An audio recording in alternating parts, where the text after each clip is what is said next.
Hello my dear friends, welcome back once again students. आज हमारे साथ एक बहुत ही स्पेशल गेस्ट जुड़े हैं और उनसे मुलाकात करेंगे, उनके बारे में जानेंगे। सबसे पहले आपका बहुत बहुत स्वागत है। Thank you sir. तो बहुत से स्टूडेंट्स आपको देख रहे हैं, आपके इंटरव्यू से, आपकी जर्नी से सीख रहे हैं। तो सबसे पहले आपके बारे में बताइए हमें, हमारे व्यूवर्स को। सर मैं मोतीलाल रावत हूँ और मध्य प्रदेश के जिले मंदसौर से बिलोंग करता हूँ।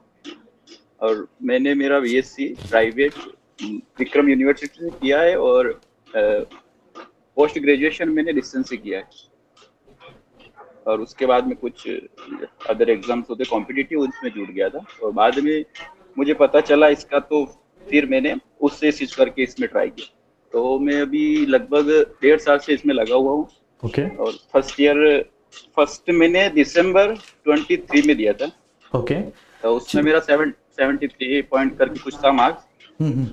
और सेकंड मैंने जून 24 में दिया, तो उसमें मेरा JRF है AIR 144, सॉरी 154, 154 पे। हम्म। और इसमें सर एम्बिशन मेरा हाई था, तो मैंने काफी कुछ कवर करने का कोशिश किया इसमें। पर मुझे लगा कि नहीं, ये मेरा गलत डिसीजन था और वो भी मुझे नेगेटिव हुआ। JRF क्या मैं अच्छी रैंक भी नहीं कर पाया। चलिए, हमारे व्यूवर्स को बताइए, जब आपने ओके। सुना कि पहली बार मेरा जेआरएफ क्वालिफाई हुआ है इस बार, तो कैसा रिएक्शन था आपका? What was your reaction? Sir वो मुझे पहले नहीं लगा था कि मेरा JRF, मुझे ऐसा लगा कि मेरा नेट का यस। चांस लग रहा था मुझे कि हो जाएगा। बट JRF में जब इस पे आपकी वेबसाइट पे प्रिडिक्टेड था, उसमें भी देखा था, तो मुझे थोड़ा हौसला आया था। उसके बाद में जब ये लगा तो बहुत खुशी हुई मुझे, क्योंकि मेरा ड्रीम था। चलिए, हमारे व्यूवर्स को बताइए, आपने जब प्रिपरेशन स्टार्ट की, सबसे पहले सिलेबस देखा होगा और मैथमेटिक्स जैसा कॉम्पिटिटिव एग्जाम्स आपने क्वालिफाई किया है। क्या स्टार्टिंग में यस आपको यस यस डर लगा था थोड़ा सिलेबस देख के कि इतना मैं कवर कर यस सर। पाऊंगा या नहीं? So what was your reaction? Sir ये चीजें तो सभी स्टूडेंट के माइंड में होती हैं। एक तो सर वो सिलेबस क्या, एक वो फोबिया भी बना रहता है, जो बाकी लोगों से भी मैंने पूछा था जिनका MSc वगैरह है, तो कि टफ पड़ता है और ऐसे ग्रुप वगैरह चैटिंग में पता चल रहा मुझे। बट जब मैंने स्टार्ट किया तो मैं कुछ लिमिटेड चीजों पे फोकस किया मैंने। और मेरा फर्स्ट तो जैसे ऐसे निकल गया था, अब सेकंड में मैंने पार्टिकुलर टॉपिक को अच्छा किया, उसके बाद में मेरा JRF हो। और ऑलराइट। तो सेकंड में हमारे कुछ स्टूडेंट्स गलतियां को की मैंने बताइए। तो मेरा। Yes yes, definitely. ओके। हमारे व्यूवर्स को बताइए, आपका क्या स्ट्रैटेजी रहा, प्रिपरेशन आपने कैसा किया, कितने दिन में आप घंटे डेडिकेट करते थे पढ़ाई के लिए, उसमें से कितना रिवीजन, कितना प्रैक्टिस? बताइए इसके बारे में, स्ट्रैटेजी क्या थी आपकी? सर रिवीजन बहुत इंपॉर्टेंट है, सबसे बड़ी चीज तो रिवीजन, कितना ही पढ़ लो वो, अगर आपने रिवाइज नहीं किया तो उसका कोई सेंस ही नहीं। इस बार मैंने काफी क्वेश्चन ऐसे फेस किए हैं जिनका मुझे डीप नॉलेज नहीं था, तो मैंने वो गलती की और चीजें मुझसे, मतलब ये अभी का भी मुझे मैंने मिस कर दिया। तो ये मैंने देखा, रिवाइज करना बहुत जरूरी है। मतलब आपको 10% पढ़िए, उसको अच्छे से पढ़िए। अब 10-10 करके अगर आपने इसका 50-60 कर लिया आपके हिसाब में, तो आप बहुत अच्छा कर पाएंगे, बहुत ही अच्छा। राइट।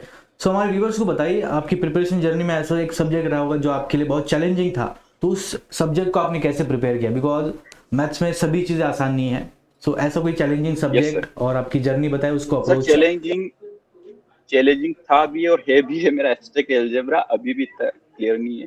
और इसके लिए मैं IFS के एक सर से, नाम तो नहीं जानता हूँ, यूट्यूब पे उनसे बहुत इंस्पायर्ड हूँ मैं, क्योंकि वो सारे सब्जेक्ट पढ़ा लेते हैं, रियल कुछ भी देते हैं।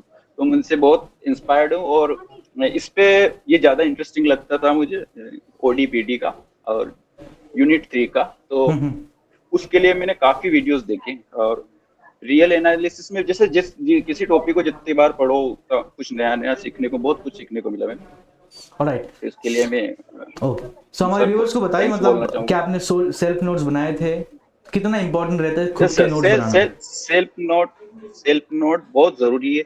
जब अपन वीडियो देख के किसी क्लास अटेंड करके नोट्स बनाते हैं, तो वो पिक्चराइज्ड मेमोरी में फिट हो जाता है, अगर उसको अपन ने नोट कर लिया।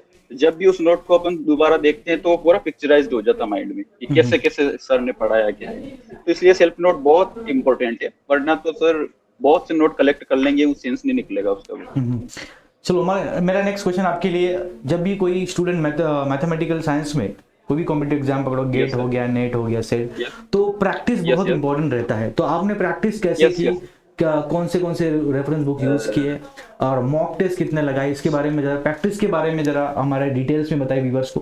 सर माफी चाहूंगा, ये मैंने मॉक टेस्ट मतलब एक भी नहीं लगाया, और इसका मुझे बहुत बड़ा नुकसान हुआ ये मैं जान सकता हूँ, क्योंकि वो चीज़ें बहुत ज़रूरी है। पर मैंने प्रीवियस पेपर को प्रैक्टिस किया है, और यूट्यूब पे सर जहाँ से भी मुझे आपके इससे भी मिलते हैं और जहाँ से भी मिल जाते थे मैं उनको देखता था और उन पे काम करता था। मॉक नहीं एक्चुअली मेरे लगाए थे साथ आपने? बहुत मॉक ये लगाए सर थे? मॉक नहीं लगाया, ओके, मॉक नहीं लगाया। चलिए, मतलब क्या आपको रिग्रेट हो रहा है कि मॉक लगाता तो और ज़्यादा मार्क्स आते और इम्प्रूव होता? बिल्कुल सर, बिल्कुल बिल्कुल। रिवाइज जब करते अपन तो उसमें भी सर काफी चीजें मिस कर देते। जब वो प्रॉब्लम अपन फेस करते हैं तो वहीं पे होगा मॉक में, तब जाके वो उस चीज को, अगर प्रॉब्लम को एक बार फेस कर लिया तो वो आपका हमेशा के लिए क्लियर हो जाएगा। इसलिए मॉक बहुत इंपॉर्टेंट यस, सो मैं भी इसमें ऐड करना चाहूँगा, मॉक बिल्कुल बच्चों मिस मत करना। अगर आप है। यस रैंक अच्छा चाहते हैं तो मॉक लगा के कम से कम 8 से 10 मॉक एग्जाम से पहले, ठीक है, आप लगाना शुरू करिए। उसके अलावा प्रीवियस ईयर क्वेश्चन बहुत इंपॉर्टेंट है, 2011 से 2024 तक इतने सारे पेपर है, आपको प्रैक्टिस हो जाएगी और एग्जाम का लेवल का आइडिया भी लग जाएगा। मेरा नेक्स्ट क्वेश्चन आपके लिए, एग्जाम का दिन कैसा था? क्या आप नर्वस थे एग्जाम के दिन? क्या रिएक्शन थी? कैसा महसूस कर रहे थे आप मॉर्निंग? सर, इसके लिए मैं अपने आप को बहुत लकीली फील करता हूँ, क्योंकि फर्स्ट जो दिया था मैंने 2 महीने की प्रिपरेशन के साथ में, तो वहाँ पर मेरी प्रिपरेशन हुई नहीं थी, तो बिना डर के दिया, कोई टेंशन नहीं थी। तो उसमें मेरा अच्छा स्कोर आ गया था, एवरेज से अबव।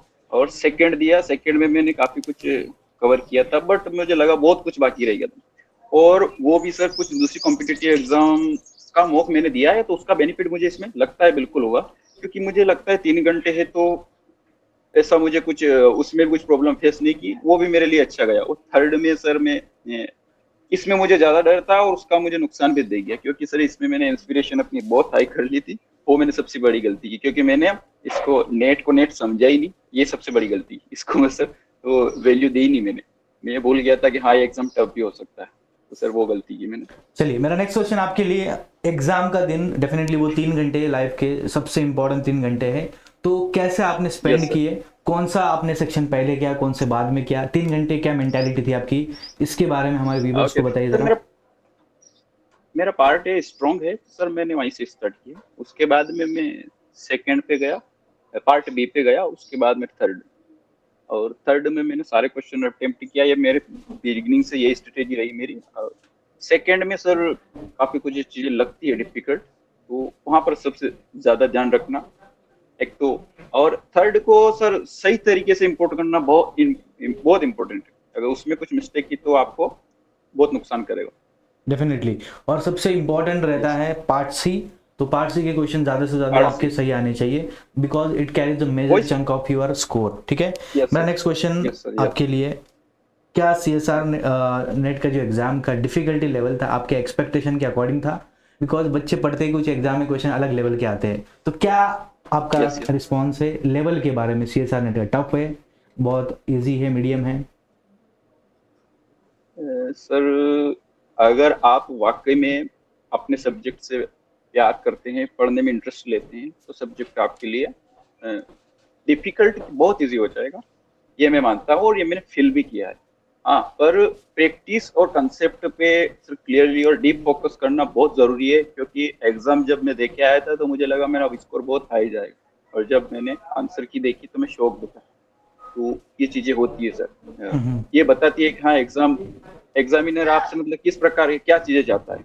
वो मतलब इजी चीजें आपको दिखाने में लगती है, बट उनको समझना, और जब तक आपको डीप नॉलेज नहीं है आप कुछ भी नहीं कर पाओगे। इसके लिए सर डीप स्टडी, और अगर आप अपने सब्जेक्ट से लव करते हैं तो सर ये चीजें, ये सवाल बनता ही नहीं कि आपको मतलब डिफिकल्टी आएगी। डेफिनेटली, चलो, बहुत अच्छा लगा आपसे बात करके। आशा करता हूँ सभी स्टूडेंट्स भी इस इंटरव्यू से कुछ सीख लेंगे और उसको इम्प्लीमेंट करेंगे अपने पढ़ाई में भी। So I wish you all the best for all your future endeavours, and thank you so much for your time. Thank you sir. Thank you. Thank you sir.